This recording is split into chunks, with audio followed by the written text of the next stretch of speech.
অখিল ডাঙৰীয়া কি হৈছে আপোনাৰ? নাই কথা এটা সুধিবলগীয়া আছিলে আপোনাক মানে অখিল ডাঙৰীয়া আপুনি বিজেপিৰ বিষয়ে কি ক'ব খোজে?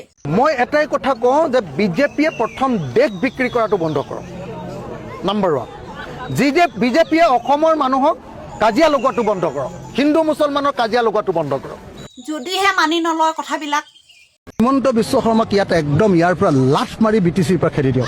দেখিলে মামা অখিল দা আপোনাক লাঠ মাৰি বিটিচিৰ পৰা খেদাৰ ব্যৱস্থা কৰি আছে। অখিল গগৈৰ নট অলপ ঢিলা আছে।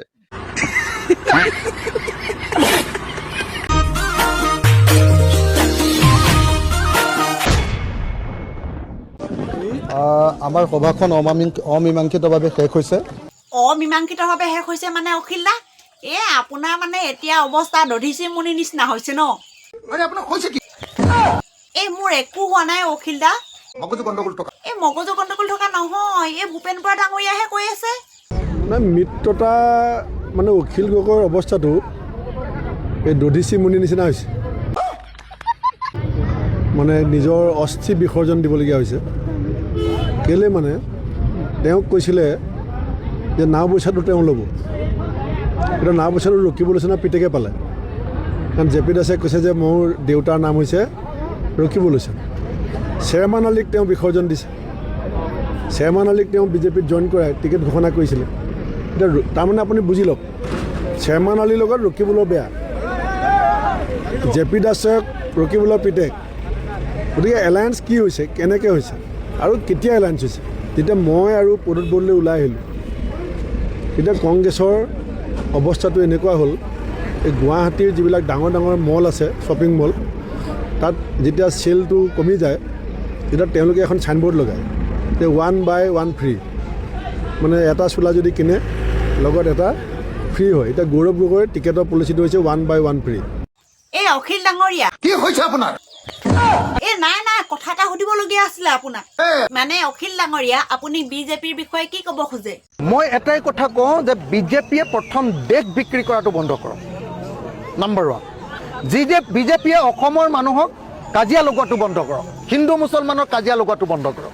যদিহে মানি নলয় কথাবিলাক হিমন্ত বিশ্ব শৰ্মাক ইয়াত একদম ইয়াৰ পৰা লাঠ মাৰি বিটিচিৰ পৰা খেদি দিয়ক। দেখিলে মামা অখিল দা আপোনাক লাঠ মাৰি বিটিচিৰ পৰা খেদাৰ ব্যৱস্থা কৰি আছে।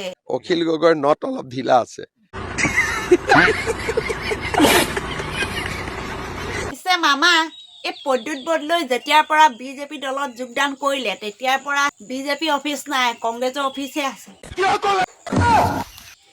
কিয় ক'লে মানে মামা কংগ্ৰেছৰ মানুহবিলাক দেখোন এটা এটাকে গৈ গৈ গৈ গৈ গৈ গৈ বিজেপিত গোটেই কংগ্ৰেছৰ মানুহবিলাকেই ভৰ্তি হৈ আছে। সেইটো বিজেপি দল নে কংগ্ৰেছৰ দল নে একো ধৰিবই নোৱাৰি। আৰু বিজেপিৰ অফিচে নাই বোলে, 2টা অফিচ তাকো সেইটো কংগ্ৰেছৰ বোলে।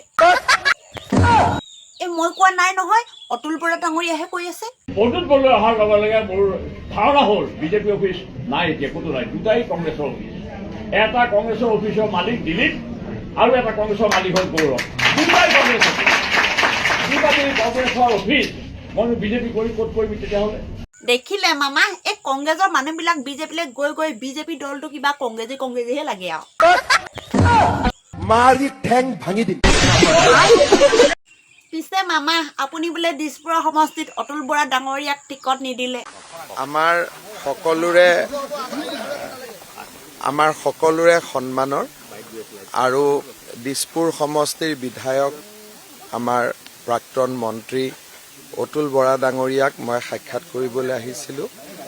এটা দিল্লীলৈকে যোৱাৰ আগতে অতুল বৰা ডাঙৰীয়াক দিছপুৰ বিধানসভাৰ ইলেকশ্যন উঠিব কাৰো সন্দেহো নাছিলে, কিন্তু বিশেষ এটা ৰাজনৈতিক বিৱৰ্তনৰ কাৰণে অতুল বৰা ডাঙৰীয়াক এইবাৰ আমি দলীয় মনোনয়নখন দিব পৰা নাছিলোঁ। স্বাভাৱিকভাৱে প্ৰথম দিনা সকলোৰে মনটো বেয়া লাগে আৰু অতুলদাৰ মন বেয়াও লাগে। আৰু অতুলদাৰ যিহেতু আমি অতুলদাতকৈ সৰু, 2টা কথা আমাক ক'বও পাৰে। অতুলদাই অলপ নিজৰ ক্ষোভ ব্যক্ত কৰিছিল। যোৱাকালি জয়ন্ত মল্ল বৰুৱা ডাঙৰীয়াই তেখেতক সাক্ষাৎ কৰিছিল। আমাৰ যিখিনি অসুবিধা হৈছিল তেখেতক আমি জনাইছিলোঁ। আজি ময়ো কথা বতৰা পাতিলোঁ। অতুলদা আমাৰ দলতে আছে, বিশেষকৈ ডিমৰীয়াকে ধৰি গোটেইকেইটা সমষ্টিত তেখেতে ভাল কৰি প্ৰচাৰ অভিযানতো অংশ ল'ব। আৰু যি ধৰণে আগে পিছে দলত থাকিব ভগৱানে যদি আমাৰ চৰকাৰখন কৰে অতুল দা আগতকৈও সক্ৰিয় হৈ থাকিব আৰু সেনেকৈ আমি আগবাঢ়ি যাম। অতুল দাৰ যিটো ষ্টেটাছ যোন পাৰ্টি উঠিব যদি অতুল দা নিজে নুঠে সকলোৱে আহি আশীৰ্বাদ ল'ব। গতিকে আশীৰ্বাদৰো দুটা ভাগ আছে, এটা আয়ুষ্মান ভৱ এটা বিজয়ী ভৱ। গতিকে অতুল দাই জানে কাক কোনটো আশীৰ্বাদ দিব লাগে। গতিকে মই অতুল দাক শিকাবলগীয়া একো নাই। অতুল দাই যিটো আশীৰ্বাদ দিয়াৰ প্ৰয়োজন সেইটোৱে দিছে। গতিকে মই আৰু সেই বিষয়ে একো কমেণ্ট নকৰোঁ। কিন্তু অতুল দা বিজেপিতে আছে, বিজেপিতে থাকিব, আমাৰ লগতে থাকিব। চাওক তেখেতে কেইটামান কথা কৈছে শুনি মোৰো মনটো ভাল লগা নাই। কাৰণ যি ধৰণে কথা কৈছে ক'ৰবাত 10,000 ফেক একাউণ্ট চলে কিবা চলে। দলটোত যেতিয়া আমি থাকোঁ তেতিয়া ঠিক আছে টিকট নাপালোঁ কেতিয়াবা পাম এটা পৰ্যায়ৰ কথা ক'লে মোকো কৈছে ঠিক আছে মই নেতা গতিকে মই অমৃত মন্থনত অমৃতো ওলাইছিল বিষো ওলাইছিল মানুহে চব খাব লাগিব। কিন্তু মই ভাবোঁ যে জয়ন্ত দাসো নিশ্চিতভাৱে বিজেপিৰ পৰা আঁতৰি নাযায়। আমাৰ দলৰ সভাপতিয়ে তেখেতৰ লগত কথা পাতি আছে আৰু আমাৰ দলৰ এইটো আমি পৰিয়ালৰ দৰে ৰাখিছোঁ। মই নাভাবোঁ যে কোনোবা আমাৰ ইয়াৰ পৰা ওলাই যাব। অতুল দা আপুনি দিছপুৰ সমষ্টিত টিকট পাব বুলি কোনে কোনে গম পাইছিলনো? চৰাই চিৰিকটি বাঘ ভালুক হাতী গড় কুকুৰ মেকুৰী মাছ কাছ কৈছোঁ নে চৰাই চিৰিকটিবিলাক কৈছোঁ নে আৰু বেং সাপ ভেকুলী নিগনি শিয়াল কুকুৰ চবেই গম পায় মই দিছপুৰ সমষ্টিত টিকেট পাম। পিছে আপুনি গম পাইছিল নে? মই এতিয়া দেখিছোঁ ময়ে গম নাপালোঁ দিছপুৰ সমষ্টিত যে মই টিকেট নাপাওঁ। মই একো কোৱা নাই।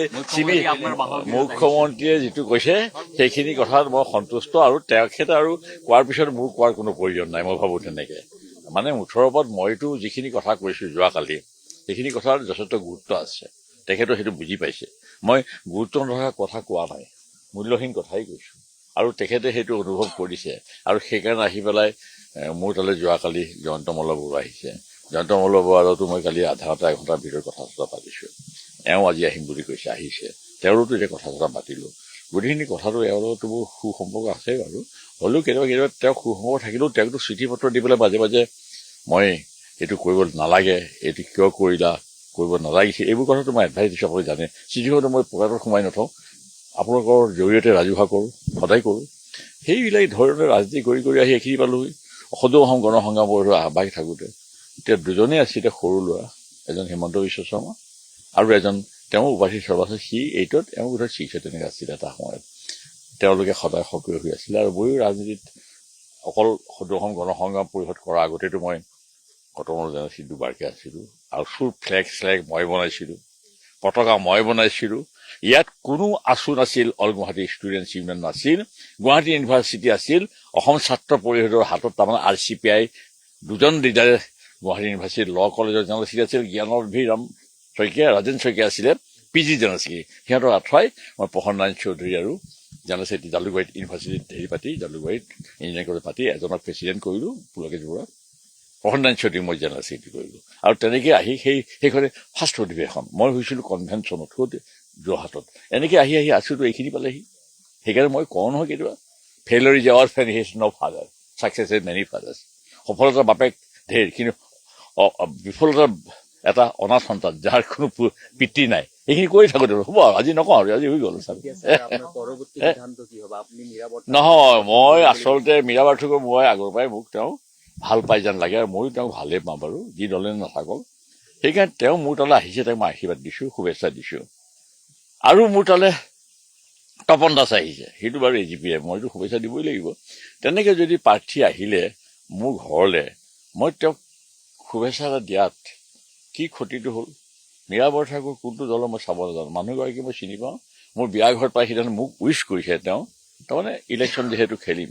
মই তেওঁক কিন্তু উইচ কৰা নাই তেতিয়া বিয়া ঘৰত পাই, কাৰণ তেওঁ যে টিকেট পাব দিছপুৰ সমষ্টিৰ পৰা খেলিব মই কনফাৰ্ম নহয়, কিন্তু মই কনফাৰ্ম তেওঁ উইচ কৰোঁতে মই হেৰি কৰিছোঁ। এইখিনি আৰু বেলেগ কি ঘৰ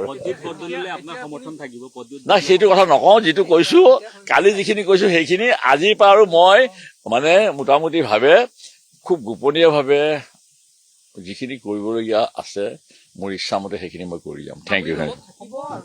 মই দলটো আছেই, দলটো বা যোৱাৰ কথা হোৱাহেঁতেনতো মইতো এতিয়াতো নিৰ্দলীয় হিচাপে খেলিম নে নাই সেইটো সোধক আপোনালোকে।